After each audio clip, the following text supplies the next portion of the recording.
मेरा एक छोटा सा ही सवाल है। अचानक ही मुझे ख्याल आया कि मैं पूछ लूँ कि अगर हिंदू मर जाता है या सिख मर जाता है या ईसाई भी मर जाता है, तो अगर मैं उनका किसी का दोस्त हूँ तो हिंदू और सिख की जो वो मर जाते हैं तो अर्थी उनको कहलाते हैं, तो आया उन अर्थियों को हम भी उठा सकते हैं या उस ईसाई? सब कुछ कर सकते हैं, मजहबी इबादत में हिस्सा नहीं लेना सिर्फ। नहीं, मजहबी तो कोई बाकी सब कुछ कर सकते हैं, तो उसमें तो कोई हर्ज नहीं। बिल्कुल हर्ज कोई नहीं, सवाल इसके कि वो नापसंद करें। अगर वो नापसंद करें तो फिर आप नहीं कर सकते, क्योंकि ला इकराह फिद्दीन।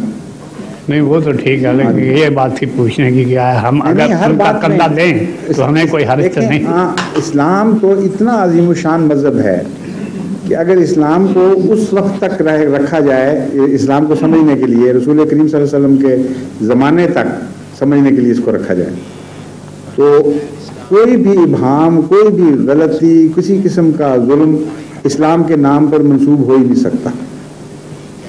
हुस्न सलूक की जैसी अजीम शान तालीम हज़रत सल्लल्लाहु अलैहि वसल्लम ने दी, उसका उश्र अशीर भी आज इस्लाम की तरफ मुसलमान मंसूब नहीं कर रहे।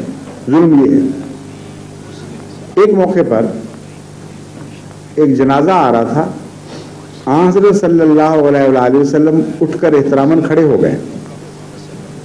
सहाबा ने अर्ज किया, या रसूलल्लाह, ये यहूदिया का जनाजा है, और आप याद रखें कि यहूदिया ही थी वो वज़बा जिसने जहर दिया था रसूल करीम सल्लल्लाहु अलैहि वसल्लम को।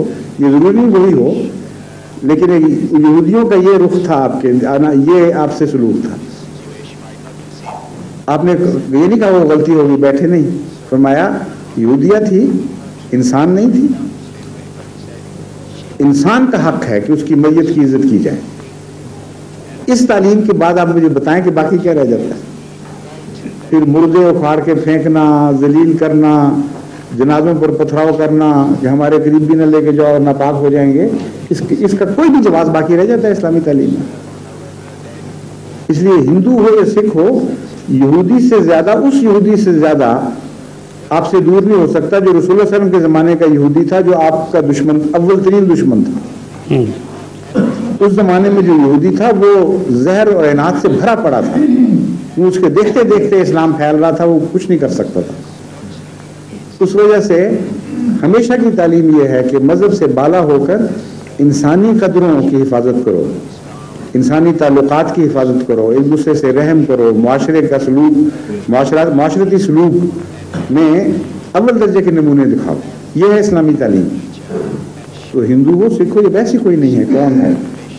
जो रोज़मर्रा इंसानी मसाइल हैं उनमें आपको बेहतरीन सलूक करना चाहिए। बस बहुत बेहतर, बहुत बहुत शुक्रिया आप। जी फरमाइए, लेकिन आप उसके बाद बारी आपको दूंगा बस।